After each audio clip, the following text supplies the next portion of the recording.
D'abord, je suis venu pour habiter à Montréal. Je suis venu à Boisbriand parce que je devais passer 14 jours de quarantaine. Donc j'ai loué une chambre à Boisbriand pour passer la quarantaine et j'ai aimé. Donc c'est la raison pour laquelle je décidais de rester dans les Basses-Laurentides. Ce n'est pas que j'ai choisi de venir.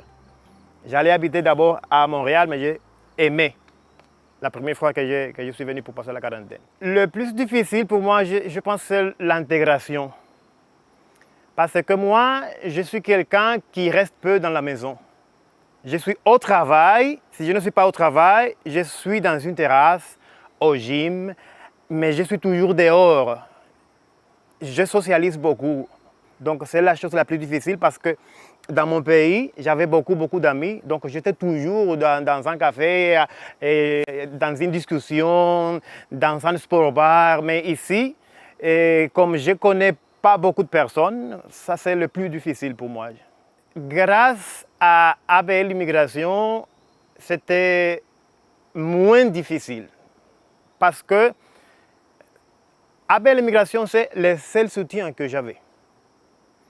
Parce que même s'ils ne peuvent pas t'aider, s'ils n'offrent pas le service dont tu as besoin, ils vont te dire où tu peux le trouver ou ils vont te mettre en contact avec la personne qui peut t'aider.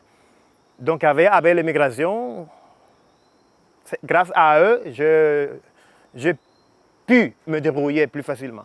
Ils m'ont parlé de café, de réseautage, mais aussi d'un programme qui s'appelle Objectif Intégration. C'est un programme de 24 heures dans lequel on te fait québécois.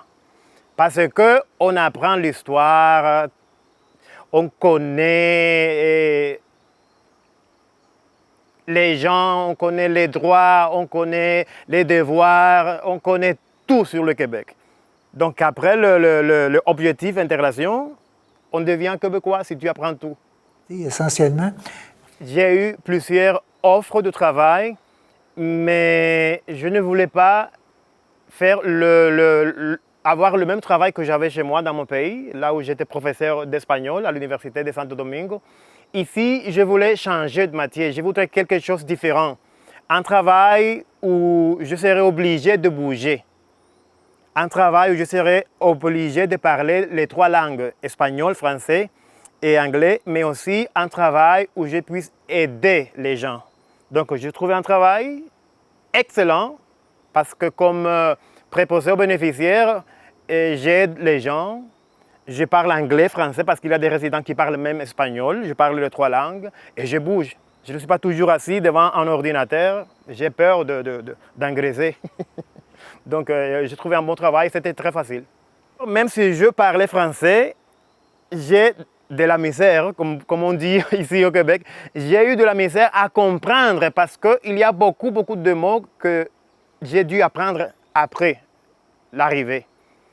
Comme blonde, je ne savais pas qu'est-ce que c'est une blonde, un chaume, on dit ici chandail, ce sont des mots nouveaux pour moi. Mais c'est pas pire, ça c'est québécois aussi. Très bien. On a toujours des rêves, des projets. Les êtres humains n'arrêtent pas d'avoir des projets. Tu as un projet, tu arrives et après tu as un autre. Mais pour le moment, j'en ai 2. C'est faire venir mes 2 enfants. J'espère qu'ils vont venir avant l'hiver. Et après ça, c'est me trouver une belle Québécoise, une blonde Québécoise pour connaître le reste du Canada.